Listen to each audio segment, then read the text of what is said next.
Amém?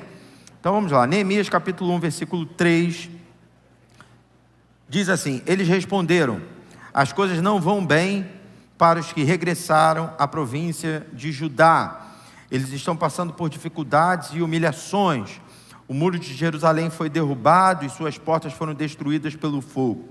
Quando ouvi isso, sentei-me e chorei. Durante alguns dias lamentei, jejuei e orei ao Deus dos céus. Só até aí. Pai, nós te louvamos, te agradecemos por essa noite, por essa palavra. Nós te pedimos que a tua unção seja liberada nessa hora, Senhor, para que realmente saiamos daqui, Pai, impactados pelo teu poder, Senhor, direcionados para vivermos, ó Pai, o que o Senhor já deseja, já existe no teu coração um projeto que vivamos, Senhor. Pai, que nada atrapalhe o fluir da tua palavra, que a nossa mente seja controlada por ti, que toda acusação, Senhor, tudo aquilo que nos afaste da tua glória, ó Deus, caia por terra. Nós nos arrependemos, pedimos perdão, Senhor, e que realmente esse lugar seja cercado pela tua unção, Senhor. Fala conosco de maneira poderosa nessa noite, nós te pedimos em nome do Senhor Jesus. Amém e amém. Glória a Deus. Você pode se assentar, querido. Bem, a palavra de hoje também é uma palavra muito simples, em cima, né, do que o pastor Márcio falou no domingo passado, né, de pregarmos com simplicidade, né, em cima da palavra que ele liberou sobre nós, uma palavra simples, mas objetiva, poderosa, né, em cima disso que a gente tem vivido. O Espírito Santo também liberou para mim nessa noite uma palavra simples. Todo mundo conhece a história de Neemias, todo mundo já estudou sobre Neemias, todo mundo... esqueci da oferta, no final a gente faz. Falei de tanta coisa, no final a gente faz a oferta. Todo mundo já estudou sobre Neemias, todo mundo sabe que Neemias, ele era funcionário do palácio, né? Ele trabalhava diretamente com o rei persa, e era um cargo de muita responsabilidade, porque ele é que provava a comida e a bebida antes do rei comer, né? Ele era aquele cara que precisava vigiar qualquer tipo de tentativa de envenenamento ao rei, né? Era um homem que tinha livre acesso ao rei. E de repente ele fica sabendo sobre o estado da cidade de seus pais, da terra de seus pais. Neemias era um dos descendentes, dos muitos descendentes daqueles que foram levados cativos por Nabucodonosor no cativeiro babilônico, né? E aqui nos dias de Neemias, o cativeiro babilônico já tinha caído diante do domínio dos persas. Ciro, né, vence os babilônicos e domina então a Babilônia, e aí a partir de Ciro há uma liberação para que o povo de Deus volte para sua terra natal, volte para Jerusalém. Só para você entender o contexto, né? O capítulo 126, por exemplo, do livro dos Salmos, nos mostra essa volta. Quando o Senhor restaurou a nossa sorte, estávamos como quem sonha, nossa boca se encheu de riso e tal. Aquele texto lindo, né? Aquele que leva a preciosa semente, andando chorando, sem dúvida voltará trazendo consigo seus molhos. É um texto muito conhecido de todos nós. Retrata o momento em que o povo de Israel, que estava dentro do cativeiro babilônico, cativeiro esse que durou 70 anos, retorna para a sua cidade natal. Então eles voltam para Jerusalém. Lógico que não voltam todos de uma só vez. Essa volta ela vai acontecendo durante anos, né? Vários grupos vão voltando para Jerusalém, e alguns permanecem na Babilônia, alguns permanecem trabalhando, alguns permanecem até porque perderam a sua fé e que acharam que ali a situação era melhor, então preferiram não voltar para a sua terra natal. Bem, mas dentre esses e dentre os descendentes está Neemias. Neemias não volta porque Neemias ele acaba sendo contratado, ele acaba achando um espaço. A Bíblia não conta muito sobre a trajetória de Neemias até chegar ao palácio, mas o fato é que ele era um dos descendentes desse povo que foi levado cativo, e ele alcança esse lugar de prestígio e de grande responsabilidade dentro do palácio. A Bíblia diz que, estando ele dentro do palácio, nesse lugar confortável, lugar esse que ele podia não se importar né, com as pessoas da sua família, com seus amigos e tal, com a terra de seus pais, porque ele estava numa situação boa. Mas estando ele no palácio, chega a notícia de que Jerusalém estava totalmente destruída. A gente leu aqui: as coisas não vão bem para os que regressaram à província de Judá, né, a capital, a Jerusalém. Eles estão passando por dificuldades e humilhações. O muro de Jerusalém foi derrubado, suas portas foram destruídas pelo fogo. Bem, nesse momento, Neemias, ele começa a chorar. Nesse momento, Neemias, ele se compadece, compaixão, é íntima compaixão, é empatia.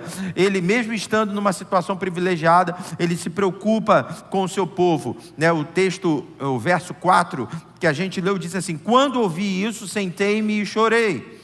Durante alguns dias, lamentei, jejuei e orei ao Deus dos céus. Bem, toda vez que a gente lê sobre Neemias, a primeira coisa que salta aos nossos olhos é exatamente esse sentimento de se colocar no lugar do outro. Mais um ano começou e a pergunta é: você vai continuar vivendo de maneira individualista? Você vai continuar vivendo só para você mesmo? Você vai continuar trabalhando só para você mesmo? Ou você vai abrir a sua visão de uma vez por todas e vai compreender que quando você abençoa alguém, você está lançando uma semente para que um dia você seja abençoado? Ou você vai abrir a sua visão e entender que há muito tempo deixou de ser só você, mas é você e a sua família, você e seus amigos, você e o irmão que senta do seu lado, você é a pessoa que senta do seu lado no ônibus, você é a pessoa que trabalha com você, você é a pessoa que estuda com você.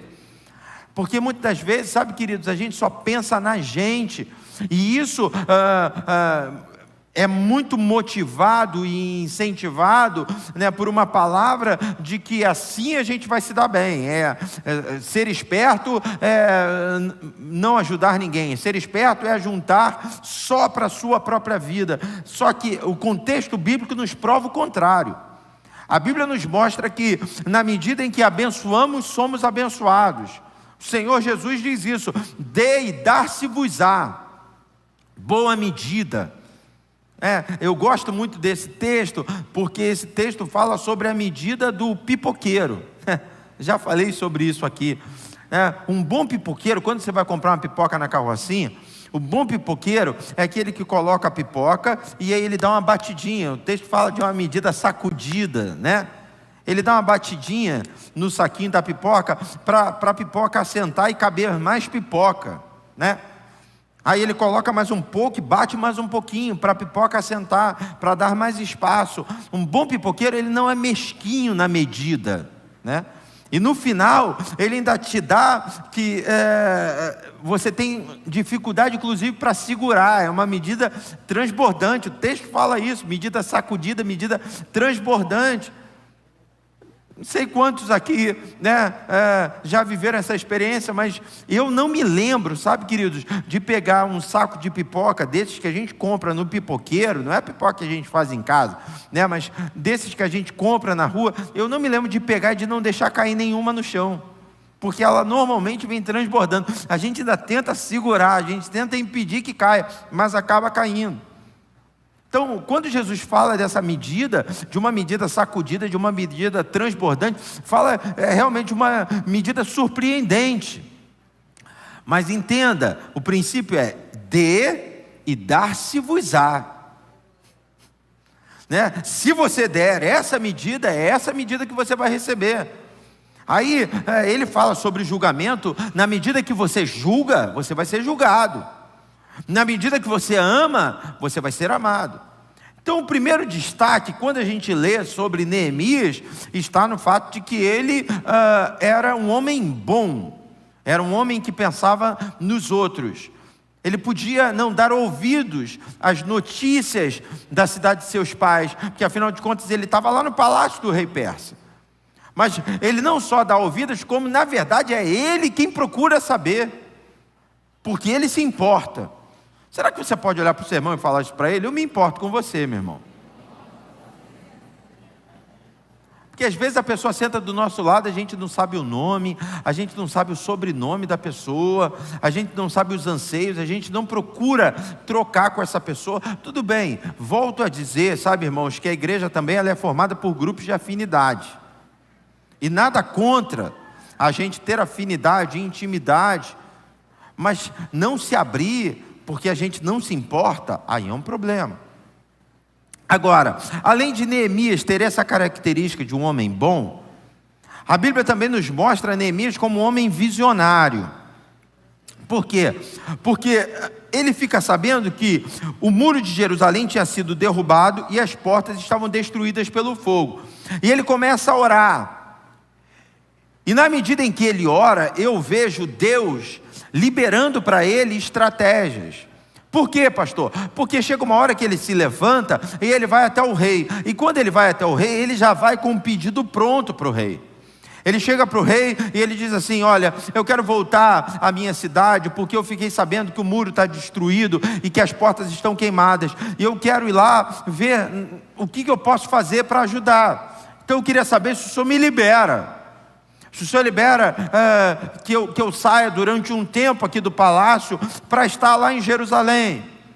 Só que ele não só pede liberação de tempo, mas ele também pede cartas para o rei, para que os homens que eram responsáveis pelas florestas entregassem para ele também as madeiras.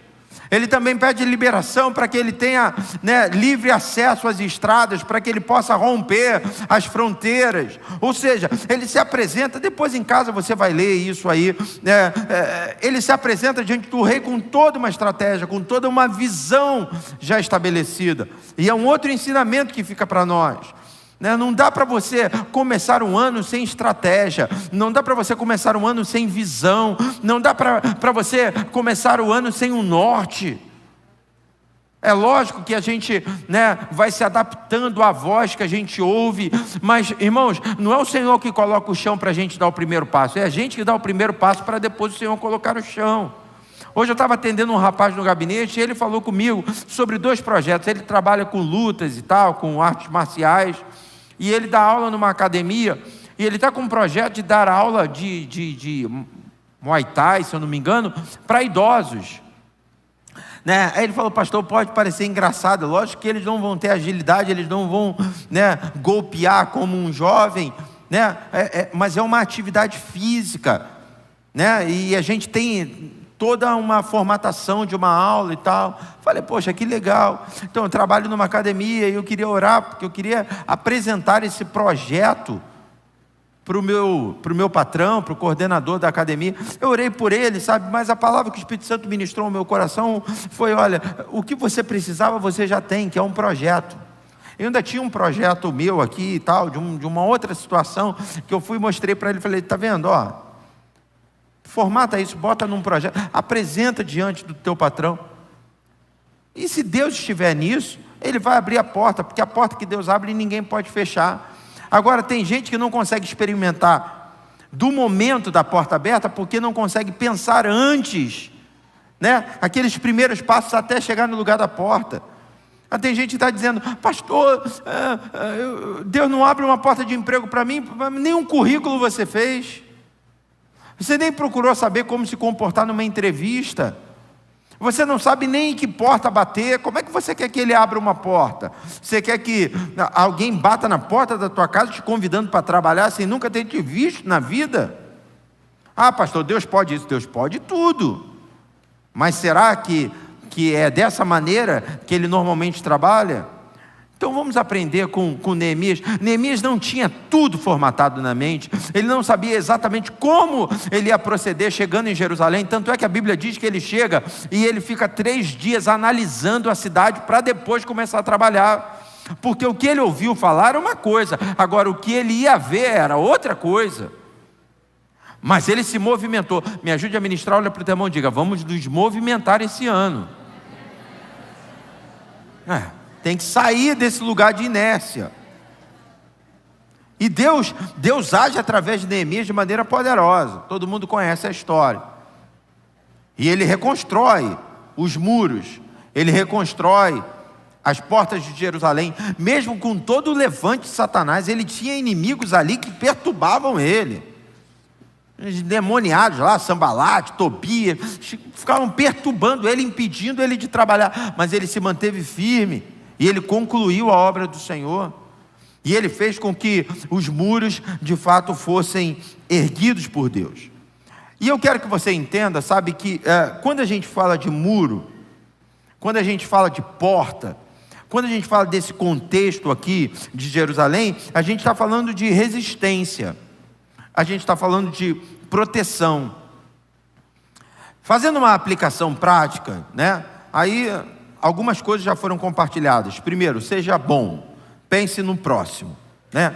Não seja egocêntrico, não seja individualista, mas seja uma pessoa que pensa no coletivo. Segundo, seja visionário, né? Não fica olhando para o céu, esperando cair, não. Vamos pensar, vamos projetar, vamos trabalhar, vamos organizar as ideias, vamos debater, vamos ouvir, vamos estudar, vamos sentar para receber, né? Comece um ano estabelecendo, né? Eu não gosto muito da palavra meta, porque ela pode gerar uma certa frustração, mas pelo menos um norte, né? Eu vou tentar ir por aqui, e se não for por aqui, que Deus me mostre, porque tem coisas que Deus só vai falar com você quando você estiver caminhando. Então são princípios que a gente está aprendendo aqui. E aí uma terceira coisa que eu quero destacar, e aí já entrando na questão dos muros, na questão das portas, é que muro fala de proteção, muro fala de resistência, muro fala sobre fecharmos brechas. E eu pergunto a você, como está a sua vida hoje, diante de influências? Você é uma pessoa influenciável? Como estão os teus ouvidos? Você ouve todo mundo? Os mais antigos, né, falariam, será que você é a Maria vai com as outras? Ou de repente, será que você é um teleguiado? E eu imagino que esse termo deve ter saído da ideia de que alguém é teleguiado porque ele é guiado pela TV. Será? Não sei. Mas tem gente que é assim, que o que veste é o que vê na TV, o que fala é o que ouve na TV. São ondas, né? Agora começou esse negócio de Big Brother. Daqui a pouco vai ter gente falando igual o fulano, igual o ciclano, se vestindo igual o beltrano. Mas pastor, é pecado? Não necessariamente pecado, mas será que é o que Deus tem para a tua vida? Será que é o interessante para você? Quando nós falamos de muro, falamos de proteção. Quando falamos de muro, falamos de resistência. Quando falamos de muro, falamos de respeito. Quando falamos de muro, falamos de personalidade.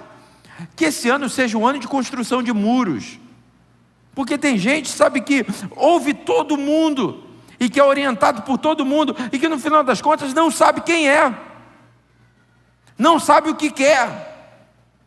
Eu brigo direto com os meus filhos, eu já falei isso aqui, agora não brigo tanto, eles melhoraram muito, mas tinha uma coisa que me incomodava, é quando a gente sentava para comer, eu perguntava, vocês querem o quê?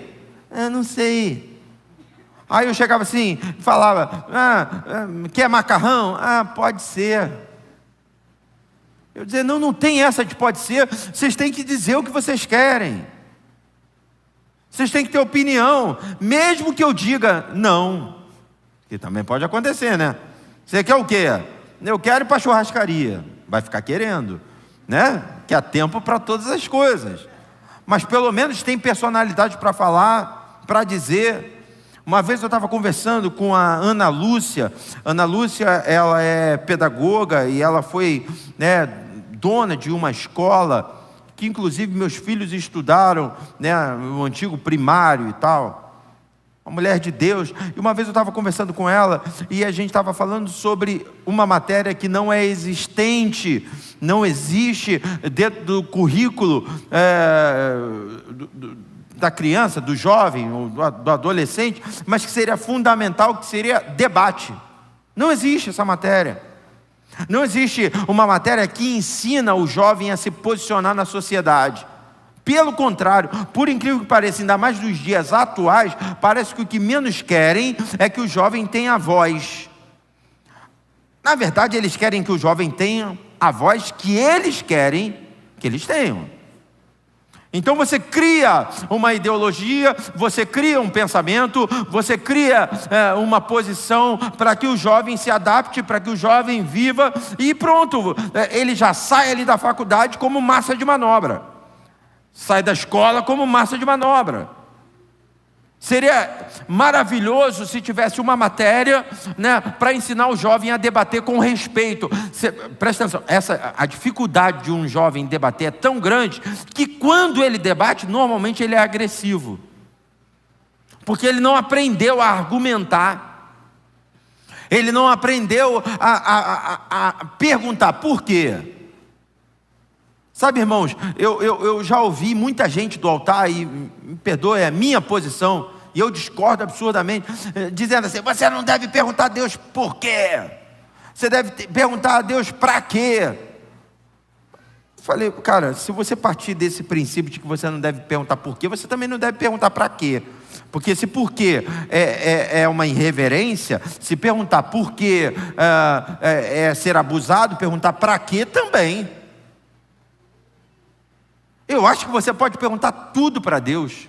Você pode perguntar por quê, para quem. Você pode perguntar tudo para Deus. Agora, você tem que estar conscientizado de que Deus é soberano e Ele pode te responder ou não. Ponto. Você pergunta por quê? Ele pode te responder, ou pode ficar em silêncio. Ele tem esse direito. E aí, tem um ditado que não é bíblico, mas poderia ser, que diz: manda quem pode, obedece quem tem juízo. Senhor, por quê? Ele não falou nada, vamos vivendo. Agora, eu já experimentei de momentos de perguntar para Deus por quê, e Ele me responder: por causa disso aqui, por esse motivo aqui.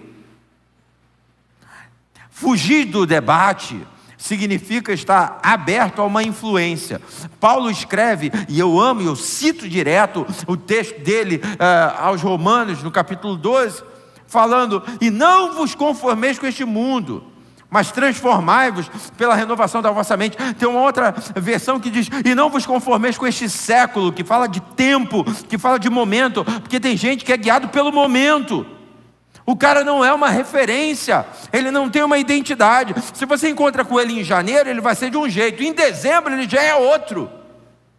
Eu não quero que você não evolua, eu não estou dizendo que você não pode mudar, não, você pode, mas essência é essência. Quantos estão entendendo aí? Digam amém.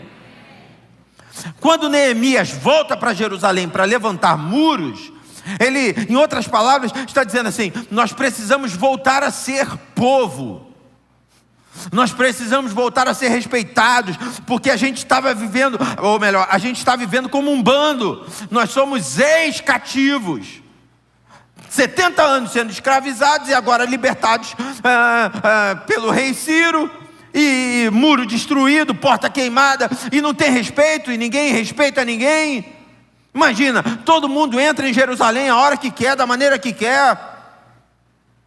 Tem, né, irmã Joana, uma expressão, né, que fala da casa da dona Joana. Não é o seu caso, né? Mas que diz, a casa da Joana é a casa bagunçada. Entra quem quer e faz o que quer. É dona Joana que fala, casa. Mãe Joana, casa da mãe Joana. Nem sei de onde nasceu isso, esse ditado. Mas é que é bagunçado. Olha para o teu irmão e diga assim: não, a tua casa é marcada pelo sangue do Cordeiro. Para entrar na tua casa tem que pedir licença. Não é qualquer um que entra na tua casa, não. Olha para o teu irmão, profetiza e diga: a tua casa é um pedacinho do céu, meu irmão. Vamos levantar muro, vamos reformar essas portas. Ué, que bagunça é essa? Está achando que está falando com quem, rapaz? Não é para a gente ser arrogante, não, mas tem limite. Também já contei essa experiência, quando eu fui consagrado a pastor, em 2002. Eu sou ruim de matemática, não sei quantos anos eu tinha, mas era novo. Eu me casei em 2000 e fui consagrado a pastor em 2002. 20 anos, estou com 45, 25. 25. Tinha 25 anos, era garoto.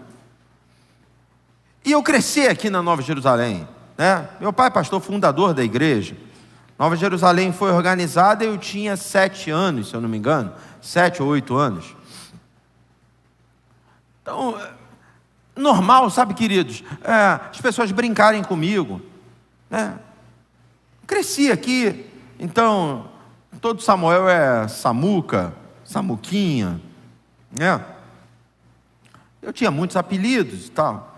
E eu me lembro de uma vez, sabe, que eu saí da igreja com meu pai, num dia de trabalho, durante o dia, saí da igreja e tal, e nós atravessamos aqui para irmos para o outro prédio, e aí tinha um menino que cresceu aqui, regular a idade, um pouco mais novo que eu e tal. Eu até hoje não lembro exatamente do que ele me chamou, mas ele brincou comigo e ele me chamou de um apelido. E eu fui e respondi ele. Quando eu olhei para o meu pai estava de cara fechada para mim. E aí, filho, sabe, né? Uma olhada do pai já dá aquela constrangida. E meu pai falou assim: se você não se der ao respeito, se você não impor respeito, algumas pessoas vão ter dificuldade de te ver como pastor. Sabe, queridos, não adianta. Quando a Bíblia diz que a quem muito se dá, muito se requer, é porque você não abaixa a cabeça para qualquer um botar a mão e orar. O cara é muito brincalhão, é muito piadista, é muito isso, muito aquilo. E olha, irmãos, que eu gosto de brincar. Mas sabe, daqui a pouco você cai no descrédito. Daqui a pouco uma autoridade que foi liberada por Deus sobre a tua vida começa a ser desgastada, a sua imagem. Que esse ano seja um ano de reconstrução de muros. Para as pessoas começarem a entender, não, calma aí. Eu brinco, eu sou ser humano, eu tenho os meus momentos, mas ainda assim há um limite. Eu já compartilhei aqui com vários irmãos. Eu já torci o meu tornozelo 7, 8 vezes, mais ou menos. Quando eu digo torcer, é de ter que engessar, né? E já tive rompimento dos ligamentos e tal. Já paguei os micos, mas já desmaiei no meio do retiro, né? Porque torceu e arrebentou com tudo. E aí, a última vez que eu joguei um futebol num retiro, eu esfacelei o meu punho. Caí para trás, quebrou o punho, tive que operar. Tem pino pra caramba aqui, tem placa, tem um monte de coisa aqui no meu punho direito. E aí, depois disso eu não joguei mais futebol. E tem muita gente que acha assim, não, o pastor Samuel não joga mais futebol, porque, também bichado do tornozelo, e é bichado mesmo, irmão. Se eu andar num lugar meio desnivelado até hoje, der uma torcida e bater uma chapa, os caras engessam. Na hora. Até quando eu estou aqui, né, no fogo, tá, às vezes eu estou pulando e tal, dá umas... Se eu der um molezinho, incha na hora. Não, pastor Samuel tem medo porque esfacelou o punho, que não sei o que e tal, Vou abrir meu coração para você. Não é esse o motivo. Qual é o motivo? O motivo, sabe, queridos, é que eu já tive a experiência de estar jogando futebol num sábado, no nosso retiro, e no meio de crente. E aí, de repente, eu reclamar do juiz, e o juiz vai falar uma besteira para mim, e aí, de repente, o outro vai e me dá um carrinho e tal, e eu vou, reclamo dele, e ele diz, é isso mesmo. Só que no meio daquela situação toda, seria o meu preparo para estar ministrando no culto da noite. E às vezes, pessoas que me respeitam como pastor, ali perdem o respeito e falam coisas que me machucam. E se eu não vigio, porque está me machucando, eu vou lá e vou machucar ele também. Quem é você para estar falando isso? E aí o Espírito Santo começou a mostrar para mim, sabe, pontuando, está vendo? Isso aqui, está vendo? Está vendo? Aí eu fiz um experimento. Eu ia ministrar à noite, falei assim, hoje eu não entro nesse campo, hoje eu não jogo bola, que não sei o quê. Todo mundo, vamos pastor, vamos jogar e tal. Porque quando tu está de fora, é só amor, irmão. Vamos jogar, pastor, no meu time, hein, que não sei o que, você é meu atacante, hein, e que não sei o que lá. É o inimigo, né? Falei, não, hoje eu não vou jogar, não vou. Pode ir lá, irmão. E quando chegou a noite, mas fluiu de uma maneira que naquele dia eu entendi, e presta atenção, eu estou falando de experiência pessoal, ok? Cada um tem a sua experiência pessoal. Não estou dizendo, pastor está mandando ninguém mais jogar futebol. Não, pelo contrário, irmão, a gente tem campo no sítio. Estou falando de uma experiência que eu precisava viver com o Senhor. Naquela noite, flui de uma maneira tão extraordinária que eu disse para Deus, realmente eu não posso. Realmente isso não é para mim. Você sacrifica algo que você gosta, porque senão o teu muro vai estar baixo. E muro baixo, entra seta. Muro baixo, alguém te machuca. Muro baixo, alguém te atinge. E a minha palavra pastoral para você nessa quarta-feira é: levanta esse muro, irmão. Eu poderia ficar, eu falei que a palavra era rápida e simples, e ela vai ser em nome de Jesus. Mas eu poderia ficar até meia-noite aqui, falando de situações, às vezes dentro da família o muro está baixo. Vou te dar um exemplo. O camarada casou, mas ele gosta muito que o pai banque tudo para ele, porque quem é que não gosta? Só que o pai bancar significa o pai mandar. E aí eu pergunto, será que a esposa desse camarada está gostando disso? Porque ela sai com ele e diz assim: a gente podia pintar a nossa parede de rosa. Aí ele diz: tudo bem, você quer, meu amor? Eu quero, tá bom, então vamos pintar de rosa. Ela vai trabalhar e volta, a parede está pintada de amarelo. Mas por que amarelo? Não, porque meu pai deu para a gente. Mas eu queria rosa. Mas como ele deu, né, eu fiquei sem graça. Achei você, né? Em nome de Jesus, é melhor não pintar do que pintar e criar um problema com a tua esposa, cara. Muro baixo. Está na hora de levantar esse muro. Eu não estou dizendo que você não tem que aceitar presente de ninguém, que você tem que ser arrogante. Não, não é isso. Mas existem algumas relações que precisam de um critério. E louvado seja Deus por sua palavra. Lâmpada para os nossos pés é a palavra do Senhor. Porque quando nos falta um critério, a partir de uma educação dada pelo pai, pela mãe, vem um critério a partir da Bíblia. O pai não ensinou, a mãe não ensinou, mas a Bíblia está mostrando: não faça isso, porque senão você perde a moral. Não faça isso, senão você perde a razão. Não faça isso, senão você perde o crédito. Não faça isso, porque senão vão abusar de você. Quantos estão entendendo essa palavra aí? Digam amém. Porque quem olha para Jerusalém, vê uma Jerusalém derrotada. Quem olha para Jerusalém, vê uma Jerusalém que todo mundo pode entrar e fazer o que quiser. E Neemias, que estava no lugar respeitado, Neemias que sabia o que era ser respeitado, ele pensou: não, minha cidade não vai ficar assim. A cidade dos meus pais não vai ficar assim. Nós vamos levantar esse muro. Nós vamos voltar a ser respeitados. Nós vamos voltar a ser bem tratados. Bom, tem gente que no seu trabalho não levanta muro. O patrão nem sabe da existência dele. Aí você procura saber por quê. Porque ele não se impõe. Porque ele não se dá o respeito. Jovens, adolescentes, Deus está chamando essa geração para algo grande.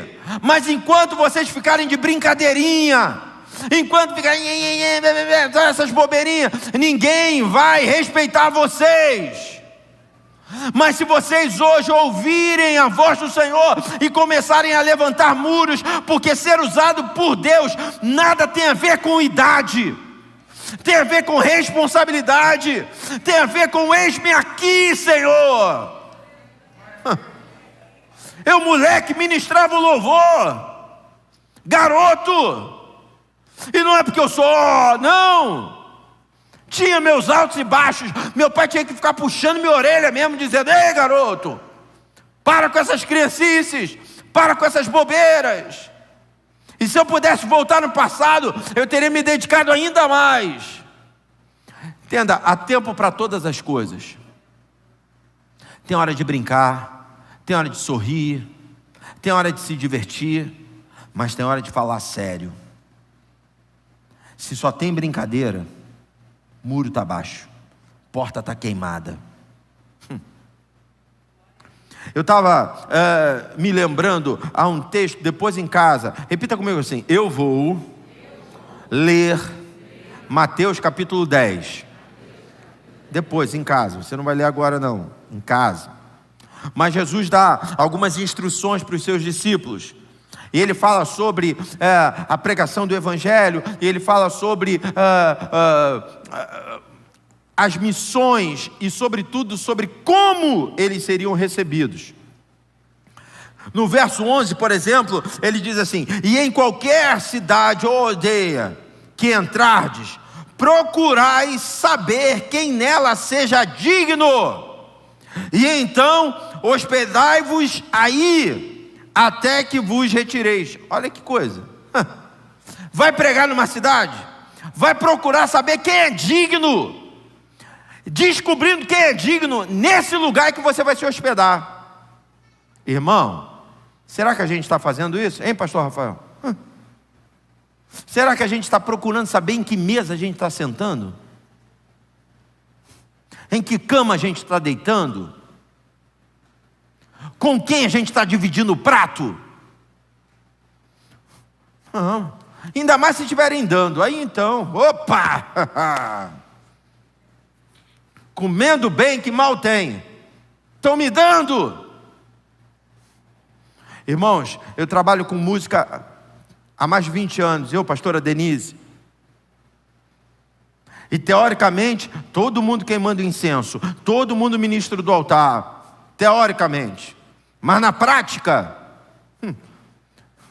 tem gente que é impressionante. Eu tenho uma certa dificuldade de perguntar pela esposa, porque normalmente eu erro. Como é que está a esposa? Esposa? Que esposa? Ué, mas não tinha uma esposa? Se eu perguntar pelo nome mesmo, e aí, como é que vai fulana? Fulana? Não, já está na ciclana. Já não. E aí você me pergunta assim: pastor, o senhor não ama? Eu amo, mas eu não sento à mesa. Porque presta atenção, eu não quero que me confundam. Eu não quero que olhem para mim e que digam que eu sou igual. Pode falar o que for. Quer falar assim: pastor Samuel, pastor Denise, Ministério Nova de Jerusalém, de música e tal, são desafinados. São feios. Sei lá. Agora, ninguém pode falar que a gente tem um mau testemunho. Ninguém pode dizer assim: porque roubaram, porque traíram, porque pegamos xingando, porque vimos bebendo cerveja, porque não sei o que, estava fumando na porta de hotel. Ninguém. O senhor está orgulhoso, pastor? Irmão, se eu posso me orgulhar de alguma coisa, eu vou me orgulhar de fazer aquilo que Deus quer que eu faça. Tenho meus defeitos, mas esses muros estão de pé.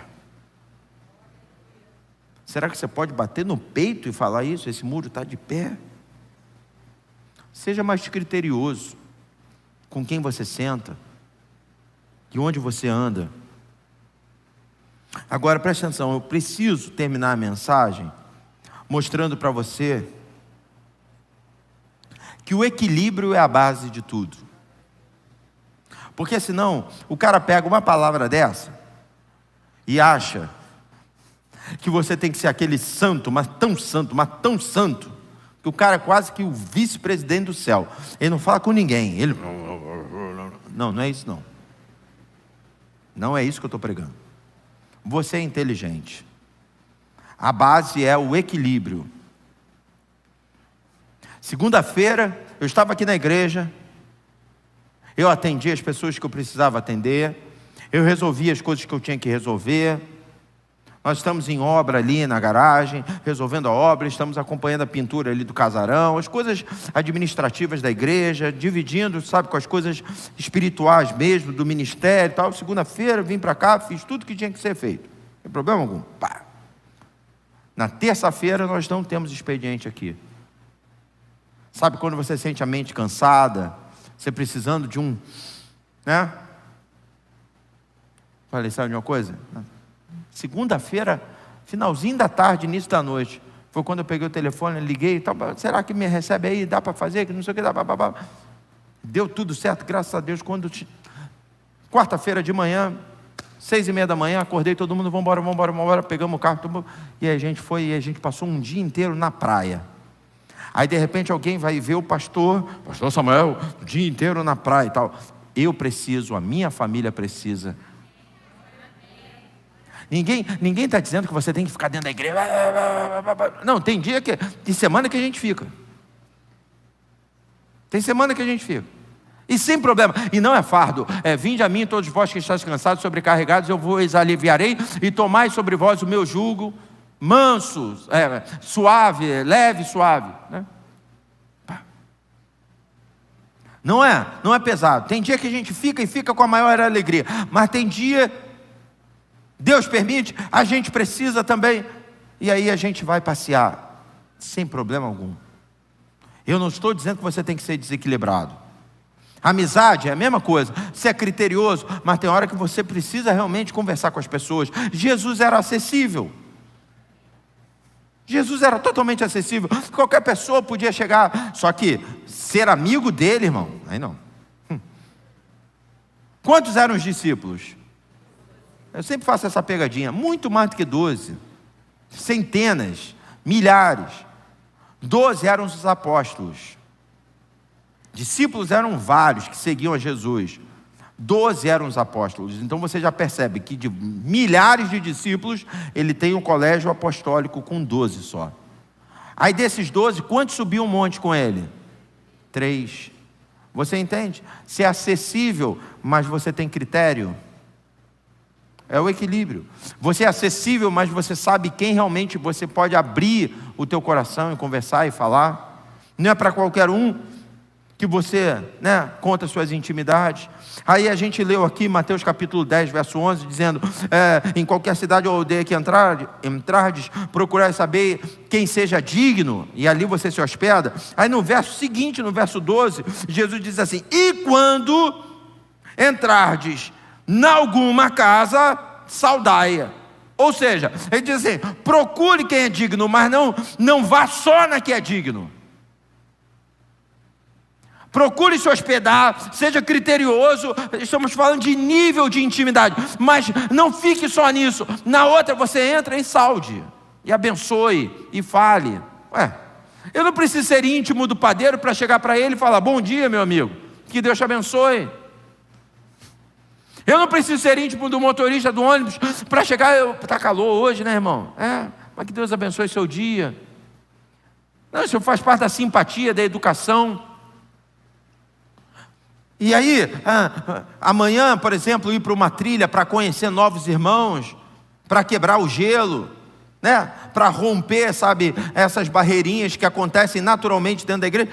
É inteligente, não há nada de errado. E aí, conhecendo, você vai continuar dentro dos teus critérios. Pô, conhecer aquele irmão, pô, é legal, mas é muito falador, prefiro ficar na minha. É isso aí. É achar esse ponto de equilíbrio. Neemias, a vida de Neemias, a história dele é pós-cativeiro babilônico. Aí nós temos alguns profetas que atuaram depois do cativeiro babilônico. Aí a gente fala de reconstrução, inclusive do templo, né? É a volta, é a reconstrução de muro, reconstrução das portas. Neemias é contemporâneo de Esdras, né? E de alguns profetas. Alguém se lembra de algum profeta que é dessa época? Seminaristas? Ageu? Zacarias? Malaquias, que são profetas pós-exílio. E aí, para eu fechar a mensagem, o Espírito Santo ministrou ao meu coração uma palavra linda, que nos leva para esse lugar de equilíbrio. Vou pedir a ajuda das meninas ali. Coloca para mim aí no telão Zacarias capítulo 2, eu quero ler do verso 1 ao 5. É uma visão que Deus dá ao profeta.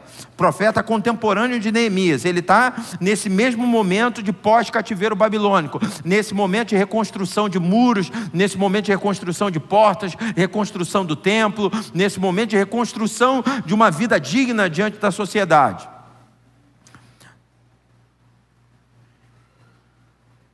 Zacarias, capítulo 2, verso... É um mesmo. Tá, bota no 2 aí, versículo 2 para mim, para a gente ganhar.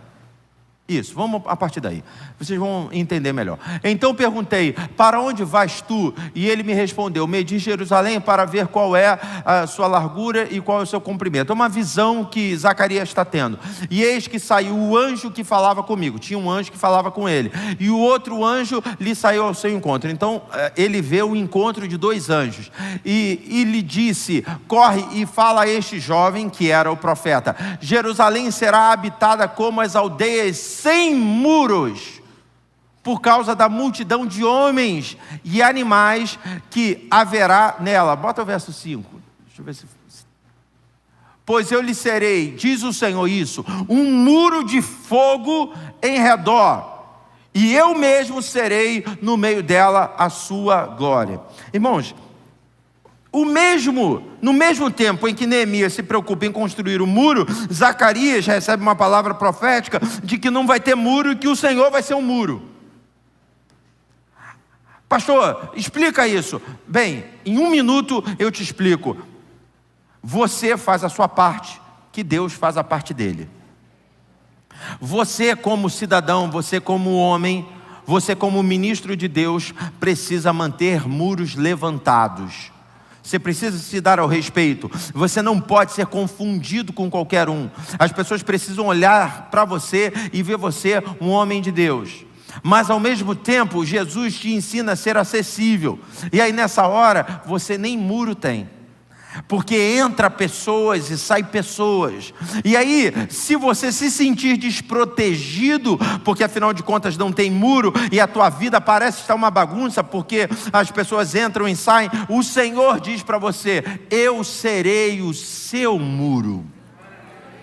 Eu serei a sua proteção. Sabe, queridos, enquanto pastor de igreja, sabe, Denise, nós enquanto pastores de igreja, nós precisamos de muros erguidos, para que as pessoas percebam Deus na nossa vida, para que as pessoas entendam que temos um chamado do Senhor, mas ao mesmo tempo, esses muros não podem impedir de pessoas novas entrarem na igreja, não podem impedir de pessoas de outro credo, de uma outra visão, de um outro costume, de uma outra doutrina, entrar aqui e se sentir bem, e se sentir à vontade. E aí de repente eu como pastor, eu posso pensar assim, mas se o meu muro estiver baixo assim, e entrar qualquer um na igreja, eu perco o controle, porque afinal de contas, cada um vai vir com uma ideia, cada um vai vir com uma doutrina, cada um vai vir com uma direção, e aí então isso aqui vai virar a Torre de Babel. Mas nessa hora, Deus diz,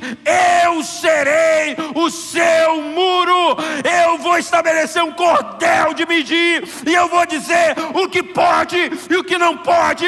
Você não precisa ficar preocupado, porque se você fizer a sua parte, eu farei a minha.